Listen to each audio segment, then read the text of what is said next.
E aí, professor? Você já revisou a sua lição? Ainda não? Então, revisa aí.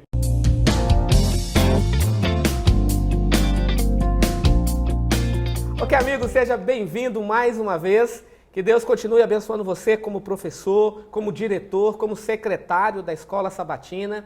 Obrigado porque você tem enriquecido e tem somado forças conosco. Pastor Bruno, seja bem-vindo mais uma vez. Obrigado, bom estarmos juntos de novo. Amém, é uma alegria saber que os professores têm acompanhado e têm usado esse material dia após dia aí na sua igreja local.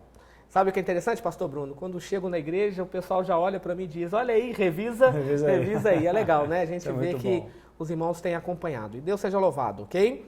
Nós vamos dar início à lição, mas antes nós vamos orar.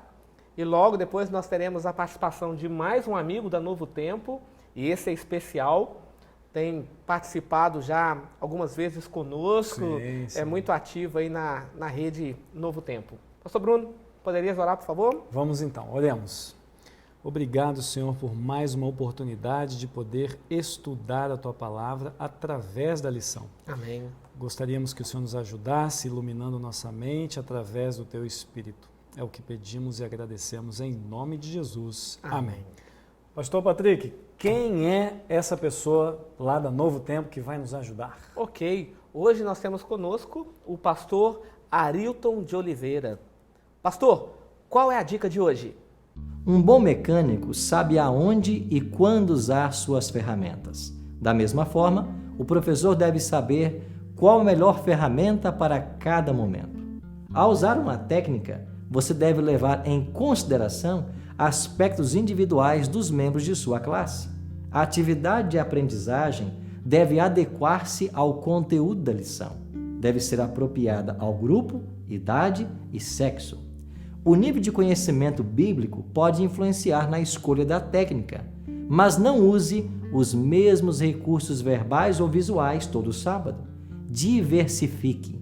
Crie elementos surpresa úteis à apreensão da atenção e interesse. Professor, a dica de hoje é: tenha um método adequado para cada ocasião. Mesmo que alguns se sintam temerosos, inseguros ou demorem a aceitar novas ideias, a insegurança pode ser minimizada se você explicar a razão do uso das atividades do momento. Obrigado, pastor Arilton, por participar conosco. Obrigado pela dica de hoje. Professor, mais uma vez, anote essa frase, anote as palavras de efeito e compartilhe aí na classe de professor, compartilhe também na classe com os alunos. Com certeza isso vai somar muitas forças aí, né, com a classe aí da Escola Sabatina. Com certeza. Pastor Bruno, além do pastor Arilton, temos conosco novamente a doutora Jéssica. Ah, que bom. Ela tem participado conosco aí de cada lição e temos já uma pergunta para ela. Opa! Doutora Jéssica, qual a relação entre Jesus e a pedagogia? Obrigada, pastor, pela pergunta. Eu gostaria de cumprimentar os meus amigos professores, né, para que a gente possa estar conjecturando juntos nessa nossa querida lição. Vamos lá. A pedagogia de Jesus é centrada na pessoa, o bem maior que ele enfatiza em seus ensinamentos sobre o reino de Deus. Buscava sempre mostrar a valorização da autoestima e da compaixão. Essa pedagogia que iremos aprofundar, a pedagogia de Jesus Cristo. Jesus é mestre por excelência. Cristo nos trouxe os princípios eternos da pedagogia divina, do amor pela humanidade. Pode-se imaginar que seja um amor difuso que atinge o coração humano. Somente em Cristo é possível encontrar ensinamentos essenciais para formar uma igreja e uma sociedade solidária, que viva exatamente a vontade de Deus. A lei não é apenas justiça, mas amor, e amor se manifesta nas ações. A palavra de Jesus demonstra essa verdade na ação pedagógica desenvolvida. É certo que a última instância é a fonte suprema desse amor, e é Deus. A aprendizagem se evidencia na vivência comunitária e na transformação interior. Toda aprendizagem conduz aos educandos à harmonia consigo próprio e com Deus. Quem pratica a verdade se aproxima da luz. Doutora Jéssica, a segunda pergunta tem a ver com plano de comunicação e relacionamento. Isso existe, não existe? Explica pra gente. Então, pastor, essa pergunta eu achei muito importante, até porque faz uma correlação com o Covid, né, e esse momento tão delicado que nós estamos vivendo. é um conjunto de ferramentas e estratégias que define como a instituição irá se colocar no mundo e se relacionar com as organizações e pessoas que estão ligadas a ela. Quando baseamos os esforços comunicacionais em um plano de relacionamento, estruturamos uma forma de criar e manter relacionamentos positivos com aqueles que usufruem de produtos ou serviços. O grande objetivo desse modelo é trazer com que as famílias se tornem protagonistas no processo educativo e contribuam ativamente para o processo educacional, em sua totalidade. Nesse caso, estratégias de comunicação para que, além de informar, evitam ruídos na comunicação e assim garantam uma harmonia e conexões positivas. Quando sentimos que fazemos parte de algo, há um genuíno movimento de construir e compartilhar com outros o sucesso nessa jornada. Eu chamaria isso de um olhar de pertencimento. Durante a pandemia, tornou-se ainda mais nítida a importância de humanização nas relações, como forma de enfrentar crises e permanecermos unidos, o que é determinante para a permanência dos alunos e um bem-estar coletivo. Ok, obrigado, doutora Jéssica.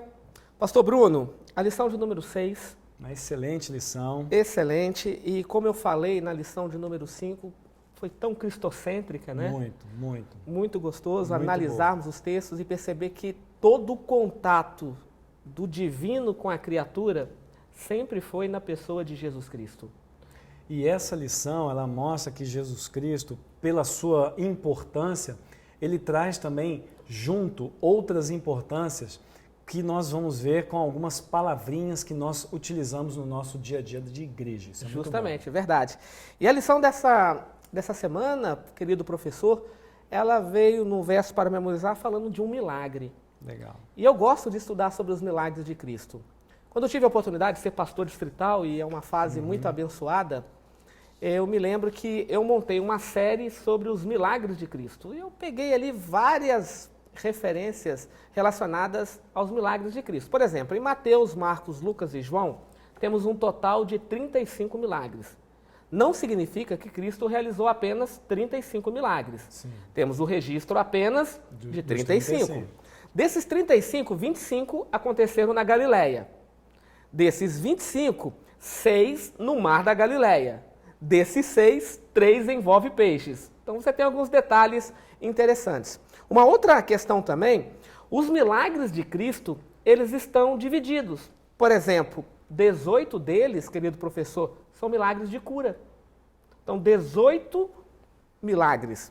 Temos também 9 milagres realizados com a natureza. Sim. Jesus caminha sobre as águas, Jesus acalma a tempestade, Jesus transforma a água em vinho. Então, Jesus utilizando-se da natureza. Temos também 3 ressurreições e, por fim, 5 exorcismos. Então, aqui está a categoria, né, a divisão, uma média aí dos milagres de Cristo. E o verso para memorizar é um milagre, uma cura, alguém que era cego, conhecido como Bartimeu. A palavra Bar aí significa filho, né? E o nome Timeu já diz tudo, né? Filho de Timeu. Então, o verso para memorizar, pastor Bruno, poderia ler fazendo favor? Então, Jesus lhe disse, vai, a tua fé te salvou. E imediatamente tornou a ver e seguia Jesus estrada fora. Aqui nós temos um discípulo que não fazia parte dos 12. A gente vai estudar isso aqui logo mais. E lá na quinta-feira tem um link, né? A lição de sábado, lá, ela está com o link, e aí lá eu quero fazer uma pergunta para você também, pastor Bruno. Beleza. Para que você, professor, também possa fazer aí na sua classe, ok? Então vamos lá. Já que ela está linkada com quinta, nós podemos pular então, ok? Lição de domingo. Ok. O título é integrante, né? Em vez de se esconder. Ó, aqui eu já anotei algumas coisas aqui, você está vendo aqui, né? Então diga lá. Muita coisa. A lição de domingo, professor, você pode trabalhar com uma palavra chamada autoridade. Por quê? Porque na lição de domingo, ele vai tentar fazer uma relação com Adão e Eva e Deus. E aí os autores da lição eles foram muito felizes, né? Tentando mostrar que quando o homem se esconde, parece que ele percebe que ele não seguiu a autoridade que ele devia seguir e a sua autoridade não é suficiente. Então, aqui na lição de domingo, eu trabalharia com a noção de autoridade de Deus e autoridade do homem. Aí sim, você pode pegar os textos da lição na pergunta, mas principalmente esse primeiro parágrafo, logo após a primeira pergunta. É muito importante. Acho que também podemos ressaltar que aqui Deus, ele ajudou o ser humano a perceber que ele não tem autoridade, que ele sozinho não consegue resolver as coisas. Justamente. Então, aqui a frase se esconder dá uma noção primeiro de covardia, mas para não ficar um negócio muito pesado, de repente se esconder é quando a pessoa se percebe sozinha, então ela começa a se questionar, alguma coisa assim. Justamente. Um detalhe, pastor Bruno, também, que nós poderíamos destacar, o salmista, no Salmo 139, declara 3 atributos divinos: onipotência, onisciência e onipresença. O que é onipotência? Onipotência, poder absoluto sobre tudo, sobre todos. Onisciência, ele sabe de todas as coisas, tem conhecimento de tudo. E onipresente, ele está presente em todos os lugares ao mesmo tempo. Não é estranho um Deus que é onipotente, onisciente e onipresente entrar num jardim perguntando: Adão, onde estás? Aqui, professor, eu usaria também uma palavrinha chamada equiparação. Porque essa pergunta é muito, muito engraçada, né? Como é que Deus não sabe onde é que Adão e Eva estão, né? Então, o autor ele vai dizendo, é claro que ele sabe, né? E ele vai discorrer aqui as ideias dele. Sim. Talvez chamando, né, Adão e Eva para que eles se apercebam disso.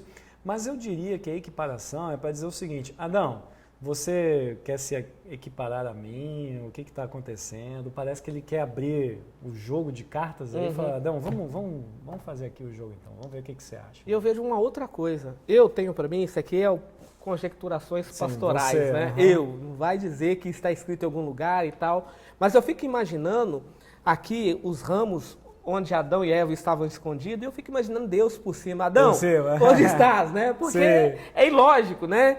Não tem como. Parece que a gente está limitando Deus. Justamente, né? Mas na realidade era Deus chamando Adão e Eva, onde estás? Era Deus dizendo assim: olha, eu sei o que você fez, eu sei que você errou, eu sei que você está escondido. Na realidade, nós poderíamos dizer que é um quebra-gelo. Era Deus quebrando o gelo da situação. O homem estava com medo, o homem estava com vergonha, o homem estava se sentindo sujo. Eu quebrei, eu violei, né, a minha fé com Deus, eu violei os princípios que Deus disse, ó, tudo é seu, mas eu violei. Então Adão foge, se esconde, né? Então Deus estava dizendo assim: Adão, o pecado te deixou sujo? Eu quero te deixar branco como a neve, mais puro do que a lã. Isso está em Isaías capítulo 1, verso 18. Sim. Então, quando Deus se aproxima do ser humano, Adão, onde estás? Bruno, onde estás? Patrick, onde estás? Na realidade, Deus está dizendo assim: filho, vamos dialogar? E essa aqui já deixa da lição de segunda, né? Justamente. Mas antes de chegar na lição de segunda, posso fazer uma observação Claro, aqui? claro. Eu disse no começo da gravação que Jesus, por ser o ponto central, ele atrai outras palavras para nos ajudar a entender outros pontos centrais. Então, a segunda pergunta, ela vai tratar um pouquinho sobre essa palavra da morte, né? A morte passou a todos os homens.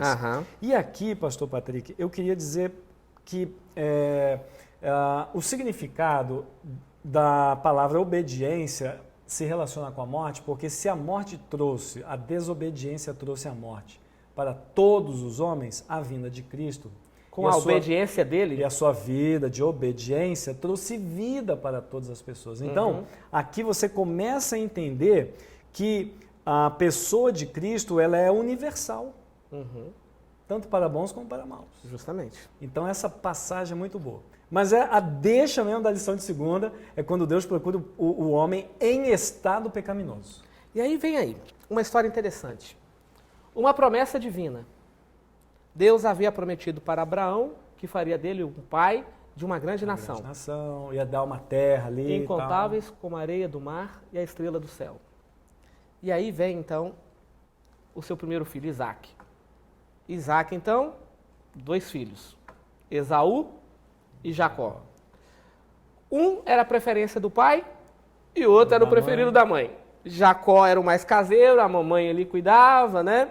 E Esaú era aquele que trabalhava, aquele que ia ao campo e tal.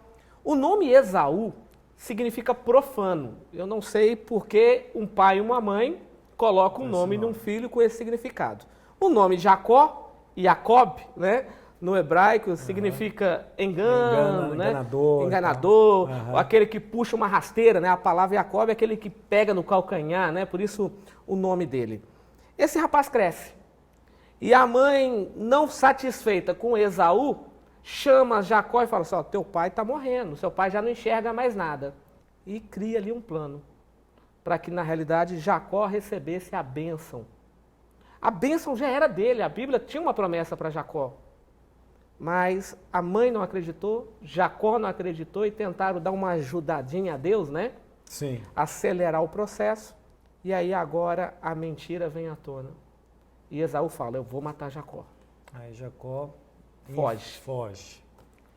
E essa parte, pastor Patrick, é o contexto do assunto da lição de segunda. Porque Justamente. a fuga de Jacó demonstra a sua culpabilidade e Deus poderia dizer, Jacó, você pisou na bola, eu vou fazer de outra pessoa, uma outra nação. Não. Jacó, sem pedir, recebe um sonho. Deus vai atrás de Jacó e faz o famoso sonho, está aqui na lição, a pergunta, aquele sonho, né, da escada, né, que liga a terra com o céu e tal, aquele sonho maravilhoso. E esse sonho me dá a impressão do seguinte, que um fugitivo, ele está um pouco familiarizado com a autoridade. Então, por isso que eu acho que a lição de domingo e segunda, elas estão casadas. Elas têm que ser casadas, viu, professor? Aproveita aí domingo e segunda, essa noção de autoridade e a busca de Deus. Um detalhe interessante, que ele faz de uma pedra um travesseiro. E aquela pedra torna-se um altar depois. Ele chama de Betel. E Betel significa porta do céu, né? Ou casa do céu, né? A palavra Bet aí com El, né? Daria essa tradução.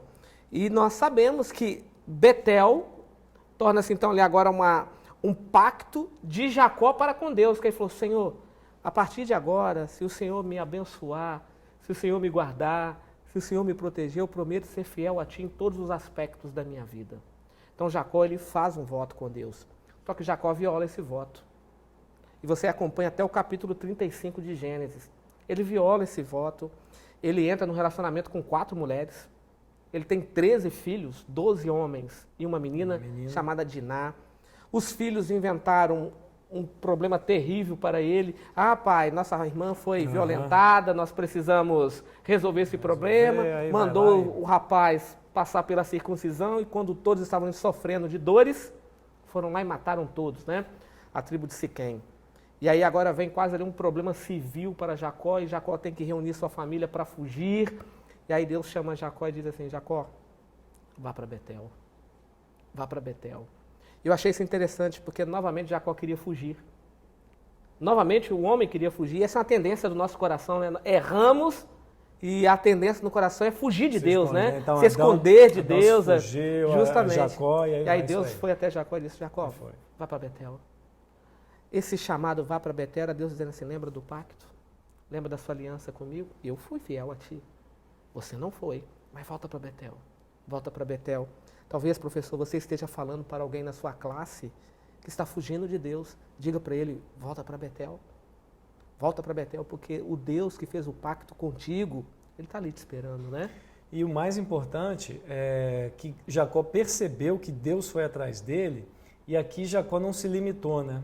Ah, eu gosto dessa igreja, eu não gosto dessa igreja. Eu gosto desse pastor, eu não gosto desse pastor. Eu gosto desse irmão, eu não gosto desse irmão. Não tem isso, gente. Justamente. Deus, ele chamou a gente vai.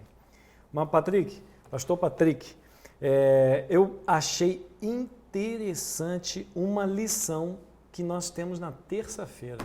Vamos lá. Eu achei, Rabi Jesus. Rabi Jesus. Eu achei interessante porque na lição de terça-feira, aqui vai falando sobre o mestre, e aqui ele usa uma das passagens mais lindas da Bíblia, que é o Evangelho de João, né? Sim. Falar, quem era Jesus? Era o Verbo. Então o Verbo estava com Deus. Era o próprio Deus. Era Deus. O Verbo, todas as coisas foram criadas por feitas ele. por meio deles. E aí tem uma coisa que eu acho muito bonita, que é assim, ele se fez carne, habitou entre nós e nós vimos a glória do Pai. O ponto que eu quero trabalhar aqui, professor, se você quiser trabalhar isso na sua unidade, é a palavra redenção. Porque quando Cristo se torna carne, ele se torna carne para nos redimir. buscar essa criação, né, que nós perdemos. E aí ele termina dizendo justamente aquilo que Adão e Eva perderam, que foi as vestes de glória. Então, ele se torna carne e a gente vê a glória. Justamente. Essa parte é bonita. Um outro detalhe, vale colocar os olhos no Antigo Testamento, Êxodo 25. Eu gravava um vídeo curtinho, né, do Revisa aí, e eu comentava que quando Moisés subiu o monte, Deus fez ali as restrições, não pode subir ninguém, animais não podem, ninguém pode chegar no monte, todos estavam com medo. Deus parecia pavoroso. Justamente, relâmpagos, trovões, né? E aí, de repente, Deus fala assim, Moisés, está errado. O povo não tem que ter medo de mim. Eu preciso me relacionar com o meu povo. Então, Moisés, construa uma casa para mim, né? Tabernáculo. Faça um tabernáculo para mim, uma barraca para mim, Moisés, para que eu possa habitar no meio do povo. Um tempo depois, Davi sentiu o desejo no coração de construir uma casa para Deus. E aí Deus disse, não, quem está te pedindo? Porque eu tenho habitado de casa em casa, né? Algumas expressões de tabernáculo em tabernáculo, de tenda em tenda. E aí a gente olha para o Novo Testamento. O verbo se fez carne e habitou. A mesma palavra. Tabernaculou. Né? Justamente ele se envolveu, muito bom. Ele se relacionou. Então você percebe que temos um Deus que se relaciona. É por isso que Paulo, quando escreve a carta aos Hebreus, ele fala o seguinte, que temos um sumo sacerdote que sabe o que é padecer, que foi tentado em todas as coisas, assim como eu e você. A diferença é que ele não pecou. Uma vez Jó olhou para o céu e disse assim, é fácil, Senhor, estar em cima e eu aqui sofrendo. O Senhor não pisou aqui? O Senhor não sabe o que é sofrer. Quando olhamos para os evangelhos, Jó não pode falar isso mais. Porque um dia nós pisaremos no céu. E sabe por que nós pisaremos um dia no céu? Porque Deus um dia pisou nessa terra. E Jesus pode dizer, eu sei o que é sofrer. Essa parte, o pastor Patrick, é muito importante, porque nessa lição de terça, a gente nota que chamar Cristo de mestre é chamar Cristo de mestre por causa dessa empatia, né? Exatamente, justamente. Ele veio aqui e ele começou a se relacionar. Então, na lição aqui você vê, João Batista chamava Jesus de quê? Cordeiro. Cordeiro de Deus. Aí você vai continuar a ler a lição, você vai ver que os discípulos de João Batista vão atrás dele. André e João. E aí chamam ele de Rabi, né? Rabone, ou né? Rabone, né? Dependendo aí da versão, que é um mestre. E aí você termina falando que Ellen White diz que Jesus ele foi o maior mestre. Agora vem a pergunta, o que faz um mestre? Que escola ele havia passado? Porque naquela época existiam duas. Qual a especialização desse mestre? Justamente. Né? Você olha e fala assim, poxa, Cristo não tem nenhum mestrado. E aos olhos do seu povo, nem alfabetizado ele foi. Porque Cristo não passou nas escolas. Cristo não foi matriculado na escola dos profetas. Ele não estudou nem no Shammai e nem no Hillel. Ele não passou por essas escolas. Aqui, pastor, eu acho que essa pergunta, ela tem a resposta na quarta-feira com a mulher. Então vamos lá, a mulher que retrucou. O texto, é muito o título, legal, né? Muito a mulher legal. que retrucou. Muito interessante, legal. Pastor Bruno, que Israel foi colocado num mapa geográfico, num globo, no meio do mundo. Deus cria Israel com uma força atracional. O desejo de Deus era que todos viessem atraídos para Israel. Deus tem o seu método pedagógico, o seu método didático para apresentar a salvação para todas as nações. E a salvação, o Cordeiro.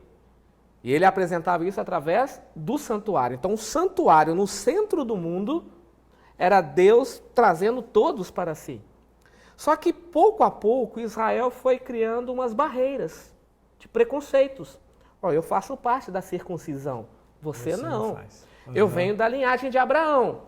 Você não. Vocês são gregos, vocês são... Eu sou judeu, você é goim, gentil. Isso. Né? Então, eles começam a criar essas barreiras. Quando Cristo vem, pouco a pouco, ele vem quebrando essas barreiras. Uma delas era com o sexo feminino, que era massacrado pela sociedade. Porque, de acordo com o Talmud, dar ouvido para uma mulher era o mesmo que ouvir um bêbado. Era perda de tempo. Um bom judeu acordava de manhã, orava agradecendo a Deus, porque não nasceu mulher, não nasceu cachorro e nem samaritano. Era uma vergonha para ele, né? Agora imagina uma mulher Que não era judia. não era Não era judia. da linhagem do povo, uma mulher pagã, né? Você percebe que havia um paganismo ali no meio, o tipo de uma adoração errada, mas ela vem atrás de Cristo. E aí é que é o argumento que eu digo que a quarta responde a lição de terça. Por que ele é mestre? Porque essa mulher foi atrás dele.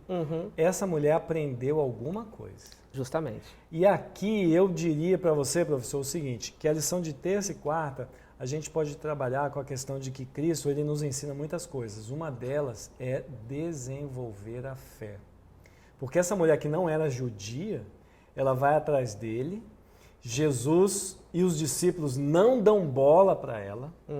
Jesus ainda fala assim, bom, você sabe que a bênção é para Israel. a bênção é para Israel, e aí não é bom tirar o alimento dos cachorrinhos, aquela coisa, aí ela retruca, que é o título da lição de quarta-feira.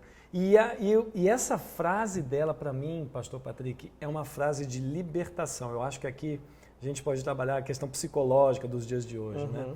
Porque essa mulher, ela está dizendo o seguinte, Jesus, eu não estou aqui por causa de cachorro, por causa de girafa, por causa de música, por causa de internet. Eu quero me alimentar, nem que seja das migalhas. Ou seja, Cristo, ele arregalou o olho e falou assim, tá aí, essa foi uma boa resposta. Então, isso para mim é uma resposta de que tipo de mestre Jesus era. Uma outra coisa, pastor Bruno e querido professor, que você deve colocar também, aparentemente parece que Cristo estava contribuindo com a ideia dos discípulos, do preconceito. Parece que Cristo estava alimentando ali, né? Tá vendo? Até o mestre. Aquela cultura de... Até o mestre está mostrando que salvação é só para Israel, que o privilégio é só para nós, não para eles. Então, na realidade, essa insistência de Cristo em não atender o clamor daquela mulher, quem sabe era para ver até onde a igreja iria. Vamos ser sinceros. Até onde a igreja vai hoje com preconceito? Até onde? Até que momento eu e você vamos ser de longe? Se tem alguma coisa para resolver, que Deus resolva, né? E muitas vezes esquecemos que eu e você podemos ser a bênção que Deus quer usar para abençoar o próximo, né? Exatamente. Era isso que Cristo queria que os discípulos entendessem, mas eles estavam com os olhos cegados pela cultura. Porque o que eu vejo aqui, o pastor Patrick, é o seguinte, a mulher, ela gostava de Jesus. Os judeus gostavam da tradição que os cercava. Justamente. E aqui entra uma lição maravilhosa. Às vezes, nós adventistas enfatizamos as nossas tradições e culturas, né? E aí vem um visitante, vem uma senhora, vem alguém ali nos visitar, a gente não está conforme a nossa tradição. Aí, justamente, uma vez eu estava numa igreja e chegou uma pessoa para visitar a igreja, ela não sabia a hora que era para levantar, ela não sabia a hora que era para ficar de joelhos, ela tentou bater palmas, mas ela percebeu que ninguém batia palmas e tal, e você percebia que ela estava deslocada. Mas tinha alguns irmãos olhando assim, meio que de lado para ela, tipo assim, poxa, não sabe de nada, que não sei o que e tal. Tome cuidado. Quando a visita entra na igreja, não é um adventista, né? Tome cuidado. Visitando, né? Está visitando, né? Deixa ela solta, deixa ela conhecer as coisas. Cada local que você vai tem um método, tem uma forma estipulada de adoração. E nós buscamos a adoração bíblica, mas eu não posso julgar aquele que entra e não conhece, né? E esse era um problema aqui. Mas Jesus, ele resolve, né, ouvindo uma fala de fé e o desejo de estar com Cristo. Sabe o que me preocupa? Hoje existe um fenômeno que diz, Jesus sim, igreja não. O número de desigrejados tem crescido de maneira assustadora. Ainda mais com esse Covid aí, né? Que muitos adventistas ainda parecem ser desigrejados. Justamente. Tome cuidado com isso. O seu lugar é na casa de Deus. Ok? Vamos lá. Vamos lá. Quinta-feira. Você disse que tem uma pergunta para mim aí, hein? Um aluno que entende. A lição de quinta é a lição de sábado. Eu diria que a lição de quinta, exatamente, ela se liga com essa autoridade, tá, que a gente viu na parte de sábado e domingo. E aí a gente pode explorar, então, vamos lá, pastor, o que você quer explorar aí na lição do cego Bartimeu? O cego Bartimeu, um aluno que entende. Ele entendeu uma coisa que os outros não entenderam. Tanto é que ele quer seguir Jesus Cristo, né? E um detalhe interessante, pastor Bruno, antes de fazer a pergunta famosa que eu disse para você, Jesus Cristo, volta e meia, ele se deslocava para Jericó. E você percebeu que todas as vezes que Jesus foi para Jericó, houve salvação? Tinha alguém no caminho, né? Zaqueu, Opa, Jericó. então vai lá. A parábola do bom samaritano, Indo pra Jericó. Exatamente. O jovem rico, que encontra-se no anonimato, na estrada de Jericó. Bartimeu, em Jericó. Ou seja, Jesus constantemente ele está na estrada de Jericó. Tem uma localidade de grande importância aí. Justamente. Quando nós estudamos Lucas capítulo 10, o milagre que acontece dentro da parábola do samaritano, do bom samaritano, você percebe que o samaritano, na realidade, é o próprio Cristo, que pega as pessoas que estão caídas na estrada de Jericó e leva para a hospedaria, que é a igreja. Ele dá uma ordem para a igreja, cuida dele até que eu volte. Sabe o que isso me mostra? O livro Parábolas de Jesus, o comentário diz que esse mundo é a estrada de Jericó.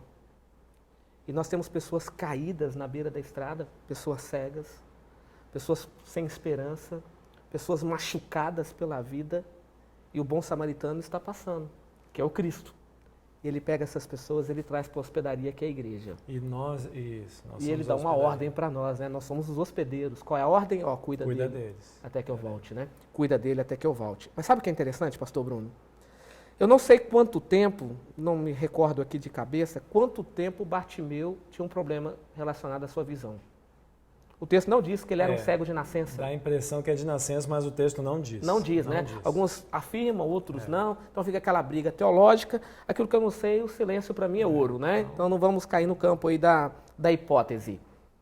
Mas Jesus olha para ele e faz uma pergunta, e eu já vi vários oradores, já vi vários oradores, inclusive um famoso aí do YouTube, que diz que Cristo só poderia estar de brincadeira, que Cristo era um piadista. Como que Cristo olha para um cego e pergunta para ele, o que queres que eu te faça? Essa é uma pergunta, no mínimo, curiosa. Né? Por que Jesus fez essa pergunta? Se o óbvio é que ele queria enxergar novamente, pastor Bruno. Bom, então vamos lá. Aqui, pastor Patrick, a gente pode trabalhar com a parte da lição, que ela vai, primeiramente, eu vou responder em dois pedaços. O primeiro pedaço é que a lição, ela tenta relacionar alguma coisa entre os discípulos e o cego. O que é essa coisa? Parece que tem a ver com confiança, né? Justamente. E a segunda parte da resposta tem a ver com um desses textos que a lição trabalha, que é Marcos 8:37. Então, vamos abrir aqui, ó. Vou abrir aqui o texto de Marcos 8:37, já está aqui na mão. Ok. Deixa eu ver aqui, ó. Esse verso para mim ele é maravilhoso. É maravilhoso. 8:37. Lê para a gente aqui, por favor, pastor. Vamos sim. Evangelho de São Marcos, capítulo 8, verso 37. Que daria um homem em troca de sua alma? Aí Jesus ele pega esse mesmo verso e coloca em outras palavras e diz, o que você quer que eu faça? Então, Jesus ele não está tratando de uma cegueira física. Jesus ele está tratando de uma cegueira física, espiritual, de uma doença física, uma doença espiritual. Jesus ele está tratando de uma pessoa como um todo. E para ele poder mexer com essa pessoa, assim como ele disse para o jovem rico, vai e vende tudo que tens, ele mexeu com o jovem rico, ele mexeu com o cego e disse assim, o que você quer que eu faça? E aí vem alguns pastores do YouTube, né? E fala assim, Cristo ele poderia falar, eu quero uma bengala, eu poderia um cachorro. Amigos, a pergunta de Cristo vai muito além disso. Quando Cristo perguntou, o que queres que eu te faça? Cristo estava dizendo assim, você entende, se eu curar você, você não vai viver mais de esmola? Você entende que quando você for curado, você vai ser inserido na sociedade novamente?